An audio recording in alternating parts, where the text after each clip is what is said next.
તો મિત્રો અમે આવ્યા છીએ ઝાલા મંદિર અડપોદરા ઝાલાના મેળામાં. તો આ મેળો ભાદરવી પૂનમના પહેલાં ભાદરવીના બીજા રવિવારે આવે છે.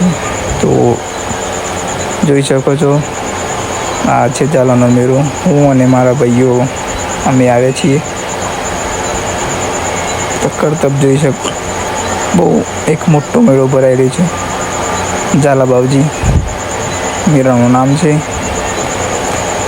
તો વિડીયો ગમે તો લાઈક શેર સબસ્ક્રાઈબ કરો. તમારા ભાઈને શોર્ટ મિની વ્લોગ ચેનલને સબસ્ક્રાઈબ કરો. તો બહુ જ ભારે પબ્લિક આવી છે અહીંયા. બહુ મોટો મેળો ભરાય છે. તો કોઈને આવવું હોય તો આવતી સાલ આવી શકે. સાબરકાંઠા જિલ્લામાં આવેલું ગામ અડપોદરા ગામે ઝાલા મંદિર કરીને ઝાલા બાવજી કરીને અડપોદરા ગામે મેળો ભરાય છે ભાદરવાના બીજા રવિવારે.